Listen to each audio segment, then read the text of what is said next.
Hey all, and welcome back to another episode of There's Danger Here. As always, this is the first Monday of the month, and so I'm going to cover another set of females in the MMIW cases. Of course, there are thousands upon thousands, so picking out a few is never an easy task, but let's get started, shall we? Abigail Andrews, or Abby, was born on February 7th, 1982, to parents Debbie and Doug Andrews in Fort Nelson, British Columbia. She had a sister, but I wasn't able to find out if she was an older or younger one. Her family moved to Duncan, British Columbia, and then to Tetsa River, about 75 miles north of Fort Nelson, when Abigail was in her early teen years. Quote, her mom and dad took over running a family lodge that's there, the Cinnamon Bun Center, end quote, Abigail's aunt, Beth Cobbett, said. According to Energetic City, Abigail and her sister then moved into Fort Nelson and worked there for a few years before Abigail decided to travel, spending a few years in England, and then moved back to Montreal, where she met her friend Carrie Connolly while working at a call center. They became fast friends, then roommates. According to Carrie, Abby helped raise her son for over a year during the time of living together, before her move to Fort St. John in June of 2009. At that time, she became a cook for an oil field, and it sounds like the workers enjoyed eating the fruits of her labor. Soon, Abby realized she was pregnant, and family reported that she was excited, although her father seemed not to be. Abby's family hoped that he would get on board prior to the baby's arrival, however. Shortly before April, Carrie stated that, quote, she was a little fearful of situations that were going on. I went to her house maybe a week before her disappearance, and she was cautious about making sure who was at the door and then looking out on the street. She was just a little freaked out about some stuff, and she didn't expound on it. I wish I had queried her more about what was going on, end quote. According to CBC News, in early 2010, Abigail Andrews, a 28-year-old at the time, was an expectant mother of her first child. Abigail was described as 6 feet tall and weighing approximately 200 pounds. She had long, dark brown hair, hazel eyes, and a tribal tattoo on her lower back. The Matisse woman worked at FSJ Fashions and the Frontier Bar and Grill in Fort St. John, British Columbia, before she vanished. She last spoke with her mother around 7 p.m. on the night of April 7th, then told neighbors she was going to go visit a male friend. She was last seen walking home from her friend's house. Her father said, it's out of character for her to lose touch, and she disappeared with only the clothes she was wearing, which at the time was noted to be a white shirt with a dark blue or black vest, a pair of black pants, and the black mid-length belted trench coat with a pair of black sequin flats, her purse, and phone. No transactions were ever made with her bank card after she disappeared. Also, at the time, she had breast implants and again that tattoo on her back. She also had a crooked index finger on her right hand due to a previous injury. After a missing persons report was filed, the Fort St. John's RCMP and its General Duty Section conducted a search for Abigail. Abby's story was broadcast by local and national media to the general public. On April 20th, 2010, a search was conducted at the North Peace landfill, located just outside of Fort St. John, by the RCMP, the BC Coroner's Office, and a forensic anthropologist. However, no news came of this. In June of 2010, Abby's loved ones conducted a search around Abby's apartment and an area outside of Fort St. John, but again, nothing. That same month, along the Alaska Highway in Hope, British Columbia, Beth Cabot arranged to have 2 billboards erected with large photos of Abby, her physical description, and phone numbers for the public to call if they had any information or tips. But still, years went on, and Abby's friends began to run letter campaigns to get her case featured on The Fifth Estate, a CBC investigative show. Then, in 2013, the RCMP uploaded a reenactment video of Abby's disappearance on their YouTube channel in hopes it would bring in new information or leads to go off of. At the same time, they also admitted to having a suspect whose name they didn't publicly disclose. And even though there's a suspect, authorities still didn't have certain information they needed in order to close this investigation. And according to the RCMP, several searches had been conducted based on tips gathered from the public. Still, no new information has been discovered. And as of now, Abby's case remains a missing persons case, although the RCMP Provincial Series Crime Unit is investigating it as a homicide. On the 15th anniversary, Energetic City reported that the Fort St. John Métis Society described the Andrews story as a, quote, deeply sensitive situation, end quote. Quote, the fact that a local Indigenous woman went missing is deeply troubling to us, end quote, wrote the Society via email. Quote, it speaks to the larger systemic issues that continue to impact Indigenous communities across Canada. We stand in solidarity with all families who are seeking justice and answers for their loved ones, end quote. And that is all the information that we have on Abigail Andrews. Ada Brown. Ada Elaine Brown was the youngest of 8 siblings from the Tahltan First Nation in Telegraph Creek, British Columbia. The 41-year-old was a mother of 2 at the time. On April 9, 2001, her body was found in a hotel room in Prince George, British Columbia.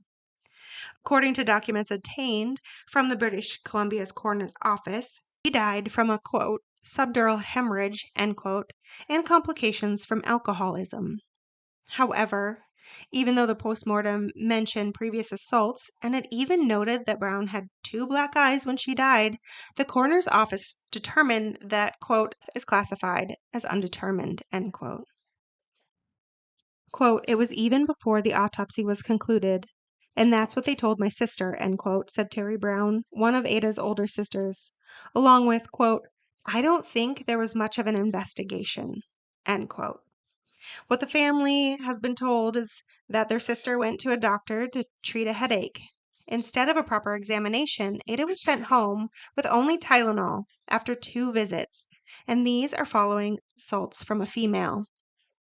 On the 3rd day, Ada died, but it wasn't until the family received Ada's body that they noticed she was black and blue around her face and eyes. Again, the autopsy report says Ada had been assaulted by an unknown female downtown. It also stated that there was, quote, unsubstantiated history of an assault 5 days prior to her death, end quote. Because of its circumstances, that is why she is undetermined. The family continues to believe, however, that a man Ada knew was responsible for her death, as this man was extremely abusive towards her, according to Sister Terry. Quote, he was known as a shady guy, the street guy, the drugs. He was really known to be really mean to her, to beat her. She told my older sisters a lot of this, end quote. Terry also said, quote, she said it herself, if I ever die, it's because of him, end quote. The RCMP's E-Division told CBC News that once they reviewed the file in consultation with the British Columbia Coroner's Office and the family members, they'd be able to provide more information. However, none has come at this time. And it should be noted that a subdural hematoma could have definitely come from a fight or an assault, whether it be that female or an unknown male. If it was the female and she's known, she should have been prosecuted. If it was an unknown male or a male known within the family, that information should have been brought to light. And it definitely should have been investigated because hematomas are known to grow and obviously, as in this case, can start out small and end in the death of somebody. So this definitely feels like a homicide, not undetermined. Aaliyah Sarek Auger was born in 1991 and lived in Prince George, British Columbia with her family. Aaliyah was the youngest of 6 children, and despite moving around frequently and sometimes being separated for periods of time, she, her siblings, and her mother remained a close-knit unit. On Thursday, February 2nd, 2006, 14-year-old Aaliyah and her sister Kyla and her brother Tim went to the Pine Center Mall, which was about 4 kilometers from their home, just to spend the day shopping and hanging out. Normal teenage activity. At the mall, Aaliyah and Kyla ran into some friends and decided that they should go out drinking for the night. Tim, however, did not want to go, but Aaliyah and Kyla went together. During the night out, however, the two were separated, and Kyla arrived home early the next morning, but Aaliyah did not. The family spent the entire day waiting for her to come home and began retracing steps from the night before. 4 days later, on February 6, Audrey Auger, Aaliyah's mother, went to the police and reported her daughter missing.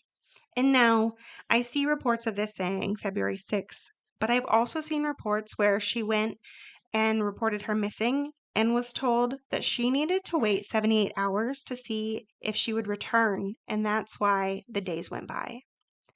Her family still continued on. They plastered missing posters all over downtown Prince George. And on February 10th, unfortunately, a passing motorist traveling east to Prince George on Highway 16 found a nude body lying at the base of the highway embankment. Police determined that Aaliyah had died from blunt force trauma to the head. Her case continues to be investigated by Project E-PANA, a task force dedicated to unsolved murders with links to Highway 16 between Prince George and Prince Rupert, again otherwise known as the Highway of Tears. Alana Jemima Cardinal was one of 9 children in her family. She was a member of the Whitefish, or Goodfish, Lake First Nation, a Cree community located about 185 kilometers northeast of Edmonton, Alberta. Growing up, Alana was said to be an outgoing and smart girl who was very friendly to everyone she met. She was also, at the time of her incident, a mother to a 4-year-old daughter. Shortly before her disappearance and death, the 20-year-old Alana had received an acceptance letter from Portage College in Alberta. She disappeared on July 16, 2016. A few days later, on July 21st, Alana was officially reported missing to authorities. To help try and find her, the St. Paul detachment of the RCMP sent out a public notice for assistance in trying to locate her, which featured her description. 9 days after she was last seen, Alana's remains were discovered near her home community by the RCMP, local volunteers, and search and rescue personnel. Alana's death was classified a suicide by the coroner, but her family doesn't believe she took her own life. Alana's grandmother reported, quote, "She was planning on going to school in the fall," end quote. She said, adding that Alana Cardinal was one of 9 children, quote, "and we were planning on where to send her daughter to school," end quote. In this case, the reason that she was labeled a suicide is that her significant other and the father of her child was unfortunately killed prior to this incident in an accident, resulting in some mental health difficulties. However, family believes that this letter to go to college had led to increased excitement and plans for the future, and she simply wouldn't have left her daughter behind. Alberta Gail Williams was born on February 26, 1965. Kitimat-Stikine Regional District in British Columbia, Canada. By all accounts, she was close with her family. In 1989, the 24-year-old was living with her sister in a downtown Vancouver apartment for the summer, taking on seasonal work in northern British Columbia throughout the summer. On August 25th, 1989, their last weekend there, they decided to celebrate. They went to a pub with a group of people who had been working at the same seasonal cannery that summer, and at closing time, had a brief conversation. Quote, "The last thing she said to me was, Claudia, come with me. We're going to a house party." I said, "Where?"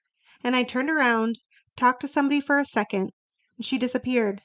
So did the whole crowd of people that were sitting at the table, end quote. On September 25th, 1989, her body was found on the outskirts of Prince Rupert, British Columbia. Investigators at the time said she was sexually assaulted and strangled.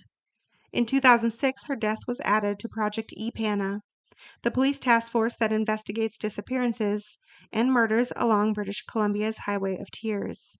In 2016, her story was part of an 8-episode CBC podcast called Missing and Murdered by Connie Walker. The podcast revealed some new information that was never used by the RCMP, which included a witness who was never interviewed by police. And in July of 2017, Alberta's brother, Francis Williams, created a memorial where her body was found in hopes that it will help someone come forward. Still, her case is considered unsolved. And last, but certainly not least, I'm going to cover something that's going to take about 30 seconds because in many of these cases for the MMIW women, it is difficult to find information or at least new information. So, in this case, well, all of these cases, again, cite a lack of information or minimal information. This one is abysmal. Alice Quokot was a mother of 5 sons and 1 daughter. She was from Lac Seul First Nation near Seal Lookout, Ontario. She was murdered in Thunder Bay in the late 1970s, and after her death, her children were placed into adoption centers. And that is it. Her nephew Harvey spoke later about the day she was found, going to identify her with her mother, but key information about this case is difficult, if not feel impossible to find. But that's the reason that these are all MMIW cases. We don't always have the answers to them. But they are egregious and they are enormous and they need to be heard. And so we'll continue on next month with even more. But for now, until next time, be careful. It really is a dangerous world we live in.